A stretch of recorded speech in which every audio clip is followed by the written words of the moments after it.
Hello everybody, this is Mark Metzger bringing you the round 3 match between myself and Logan Burrow. We're getting started on hole 1.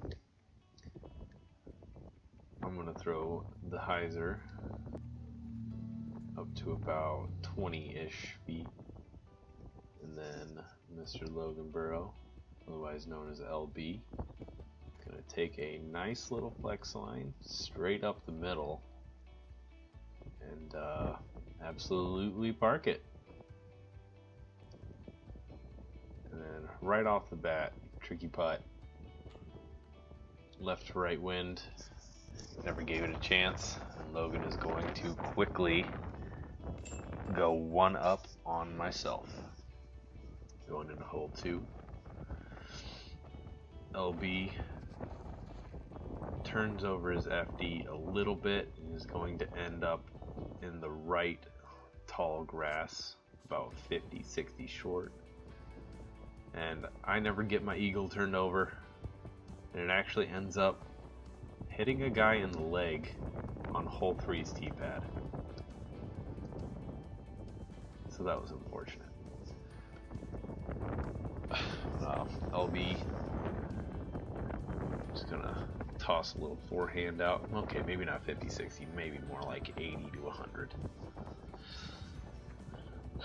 And I let jump putt from about 70 get away from me, leave myself another very awkward headwind knee straddle that I jam straight into the lock.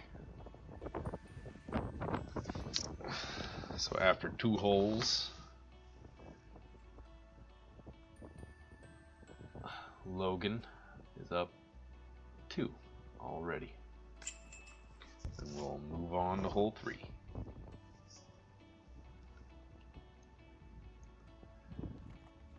Logan, big hyzer, doesn't clear the trees, and he drops just on the edge of the tree line. I do manage to clear the trees, and it's going to be close to see whether it skipped back in or not. Of course, I already know what happened, but suspense. And LB's in a real tricky spot. He has a real tight window in between these 2 trees.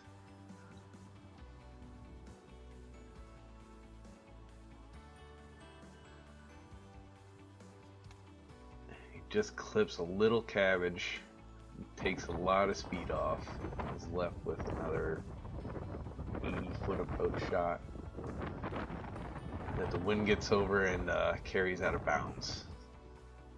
And with that, I was under the basket. I'm going to take back one of the holes, and through 3 holes we have pushed to 0. And I get a nice straight drive down the middle of the fairway, and we were facing a pretty crazy left to right headwind, which decided to give Logan's disc quite a ride. It flips out of his hand, does a couple of air bounces, and then finds its way back into the middle. So LB on his second shot. A little bit of a thrower into the thatch of trees, short right of this pin. And I take my most overstable destroyer, throw it up in the air. Gets a little flip, and it was looking perfect, but it clips the last little tree it needed to miss on its way to the basket. And Logan in a little bit of jail here, trying to go up and over. Wind carries it so far right that Logan ended up conceding the hole. I putted anyway and spit out left, but it didn't really matter at that point. So we're back to all square on to hole 5. Nothing but some stock hyzers here. I should be both putting these pretty close.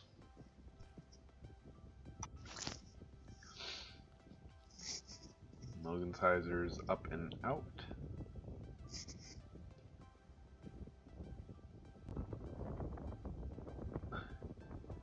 As you can see, we're both within about a 15-foot circle of the basket.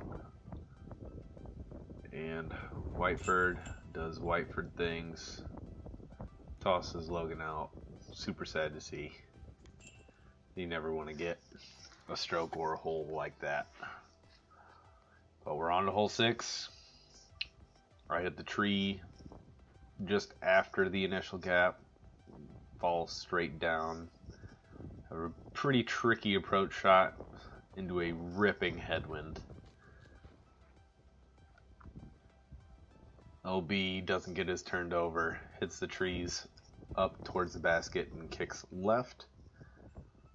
And this headwind was at least, well, this wind in general was at least 20 miles an hour plus the entire round. And Whiteford does not have much cover. So here's LB's little approach. Almost rings it up, but just drifts past the basket. And I have a insane headwind putt. I just did not get above the rim. Now we have LB's comebacker.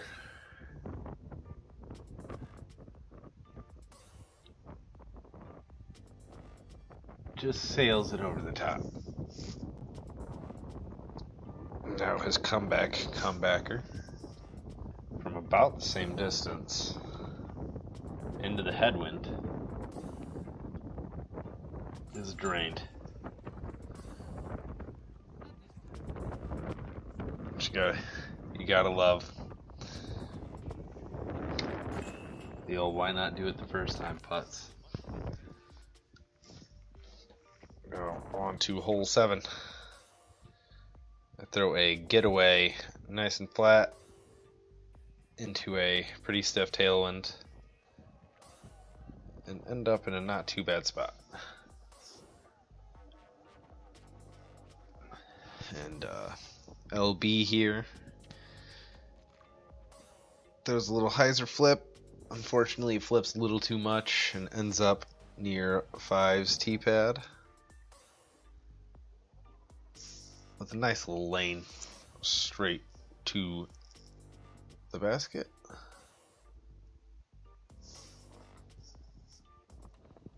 It clips a tiny little tree, but it lands him right about 15 feet. And here I am looking at a 25 to 27 footer. It just doesn't want to drop on the right side chains. Was a little outright. One of those 50-50 putts that could stick, could not stick, and LB makes his putt to push the hole. On to hole 8. My turnover shot just dies, falls out of the sky, kind of tucked behind the bush in front of the basket. And LB just throws a laser up towards the left side of the basket. And after a few decent headwind putts in this round, I thought I might have got the lift on this one, but ends up dropping well short for a tap-in par. And LB to tie the match back up from about 33, just off left.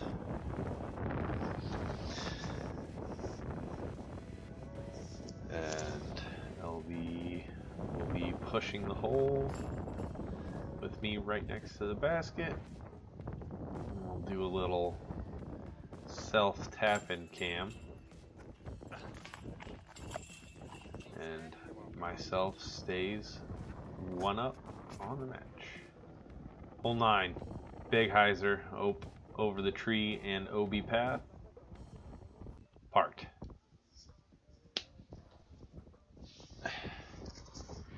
LB, I think going for the more inside line. Clips early and trickles down to the left-hand side about 80 to 100 away.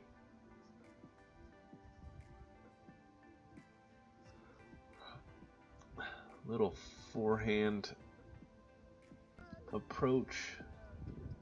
It's right next to the basket, but I tap in to take the 2-hole lead. And on to hole 10.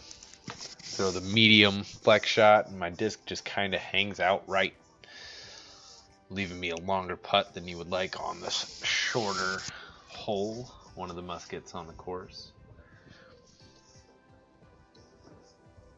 And Logan throwing his yote, gets real straight on him and real glidey into this tailwind, and unfortunately pushes out of bounds.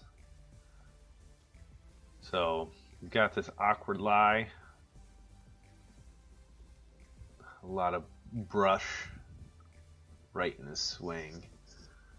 He's just trying to get some sort of action at the basket, but just pulls it a little left. And I want to make the putt anyway, so I jam it in there. Take the 3-hole lead now. Hole 11, yank a forehand, misses everything, and it's in the tall stuff, just short of pin high left. And Logan taking that local hyzer line, doesn't quite get it up above all the brush. He's in this quite popular little landing zone. Going back to his go-to forehand berg shot. Just drifts a little left on him, leaves him a little awkward, testy range putt to save his par.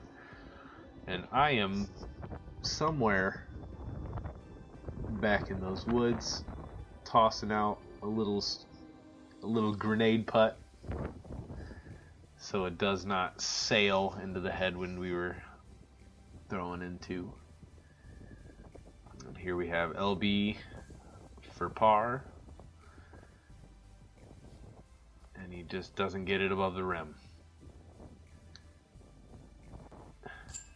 And another horrible putt cam. Hole 12. Toss the forehand right into the big tree off the tee. Almost kick out of bounds, but get lucky. The wind pushes it right back into play. Logan's going to tee up the same tree I hit. I get a right kick, which can almost be worse sometimes. It can leave you with a very pinched off angle with not a lot of options to go high. Logan throws a beautiful little fan grip Anheuser putter that just floats to about 40 short. And I'm just throwing it up, throwing a forehand hyzer up into the air and hoping the wind doesn't blow it into the next county, which it doesn't. Hit some trees up top and land about 40 feet right myself. LB hoisted up, jams a huge putt to keep his match life going. And I'm off right. So Logan takes one back on me, and I am still 3 up.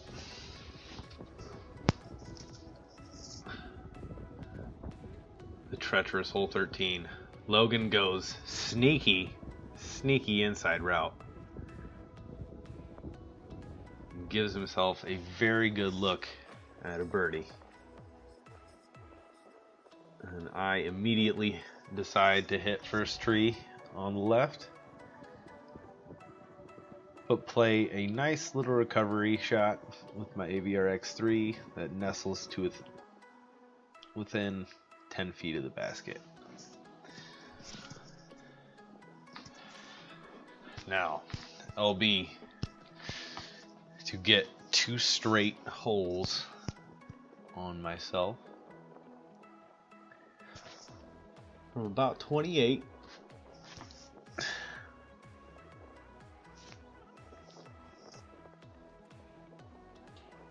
Just low again. And it was, I cannot stress this enough, so windy out there. I feel bad for everybody playing the tournament on Saturday, which is tomorrow when I'm recording this. On to the short, super easy hole 14, which we both decide that we don't want any part of birdieing. Logan throws his low right. I rip mine over low left. And we both have some awkward upshots on this very short hole. I put my shot into the stones. And Logan, with his forehand, clips a little something right out of the hand. And leaves himself about a 30-footer straight into a headwind downhill. It's a really awkward putt. And he just jams it. Gives himself one more hole to play.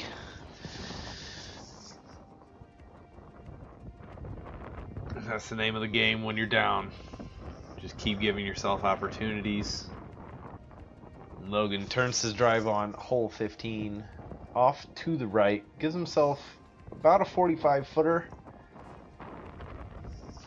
And then I'm throwing my straighter Firebird, and it skips just over the little berm within about 10 feet. And now Logan has to hit this putt to continue his match play life. And he is low. And I am going to tap in and win the match. But we got some extra disc golf for you. We decided to finish out the last 3 holes anyway. So here we are on hole 16. I throw it as hard as I possibly can and still come up quite a ways short. And Logan yeets one on out there. Another kind of half thrower, but leaves him in an alright spot. Toss up a nice little berg. Maybe that was his own, I don't remember. And I got a very wishful jump putt, trying to let the wind carry it to the basket, but started it off way too high out of the hand. I'm gonna have a pretty not fun comebacker. Logan up the hill, a little high, and at this point we were just playing for fun. So after we both missed these, we're picking up, moving on to the next one. It's hole 17. This is crazy right to left tailwind, so I decided to throw as high and hyzer as I possibly could, and we'll see where that ends up in a second on this 430-foot hole. Logan rips out a beautiful looking little flex shot. And here we are on the green. Logan just inside the circle, probably 20, 27. Straight into the nasty headwind that we've had all day. Just struggling to get it up into that headwind. And this is where my crazy hyzer landed. You always like to see that on a quite long hole. And on to the final 18. LB throwing this Fen. And once it turns over into that right to left headwind, it just gets battered down to the ground. And with the crazy right to left, I can just hang over my most overstable Firebird way out into the parking lot and trust that wind to carry it all the way back in. And Logan's last little upshot here before we call it a day. And here's the scorecards, a little bit of stats, and thank you for watching, guys.